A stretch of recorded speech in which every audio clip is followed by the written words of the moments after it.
Well, thanks for staying with us. Welcome back to CNBC Africa's coverage of Nigeria's MPC announcement. Still with me are Bismarck Rewane, CEO of Financial Derivatives Company and member of the Presidential Economic Advisory Council, Abdulrahman Yinusa, former council member of the Chartered Institute of Bankers of Nigeria, and Muda Yusuf, CEO of the Center for the Promotion of Private Enterprise. Gentlemen, thank you so much. And of course, Muda, thank you so much also for your patience so far. Bismarck, let me start with you. Reactions, obviously. You were going for a 50 basis point hike, 1%.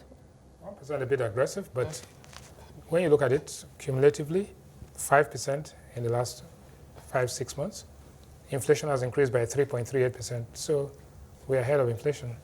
And that actually addresses the question of the inflation interest rate differential, one hand. But, you know, there are other things that are coming into macroeconomic stability.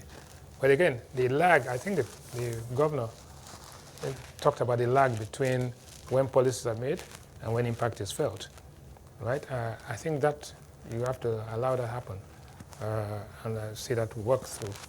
But, you know, the reality is that will this translate into a more stable exchange rate?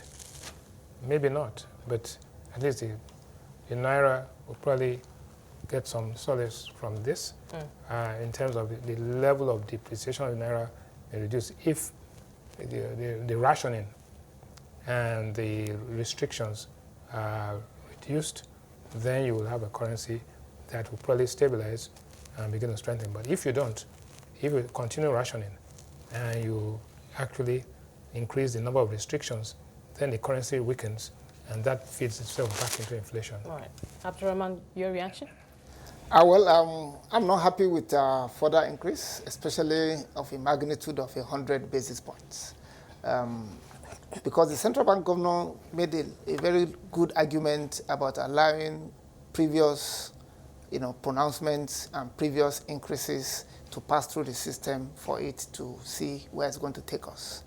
And for him to increase, or for them to increase by 100 basis points, I think that is way too much. Perhaps they're trying to counter because we know that, of course, if we take into account some of the other happenings, especially the No, you see, my own opinion has always been that let's not, put all the problem on monetary policy to solve Nigeria's financial problem. You see, there is the fiscal policy on one hand, there's monetary policy on the other hand. When I made my comment the last time, I said, when fiscal policy mess up happen, you do not put all the blame on the monetary policy to correct it. Otherwise, you're just going to continue to overburden it and even, make the monetary policy to become a problem. So the real challenge in Nigeria today on FX management is not about demand management of FX. It's about the supply management of the FX. And the CBN, as of today, has large volume of FX volume that they've not been able to meet. People are closing deals and making payments on rates, on transactions 4 months, 5 months later. That is not sustainable. Hold that thought for us. And let me just take Muda's quick reaction. Muda, your reaction also, there was no mention of the exchange rate or the state, the Naira, FX supply, etc. Well, as far as the CBN is concerned, the exchange rate is stable at 435 or 440, whatever. That is the CBN's position. But whether it's that is reflecting reality is different. But the important thing is that we are not addressing the fundamentals, as far as economic management is concerned. And just as my colleagues in the studio have said, the CBN cannot do this alone. I heard the CBN governor talking about reaching out to stakeholders on how to go to farm and all of that. I mean, where's the Minister of Agric in all of this? Where's the Minister of Water Resources in all of this? We cannot continue to run an economy this way. I think we need to get our act together. There are serious supply side issues which are completely outside the purview of the Central Bank of Nigeria as far as tackling inflation is concerned. Giving more money and intervention funds is not going to address the issue of FX, it's a major problem. It's not going to address the issue of energy costs, which is a big issue. It's not going to address the issue of climate change, flooding, desertification, issue of insecurity, issue of logistics. These are critical supply side issues.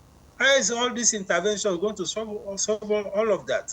Or MPR? And so, as far as I'm concerned, the monetary policy is not addressing the fundamental issues. Muda, As far as I'm concerned. thank you so much for your time. We have about 3 minutes or 2 minutes left. But that's, I suppose, another big issue or big elephant in the room is the fiscal side of things, structural legacy, structural issues.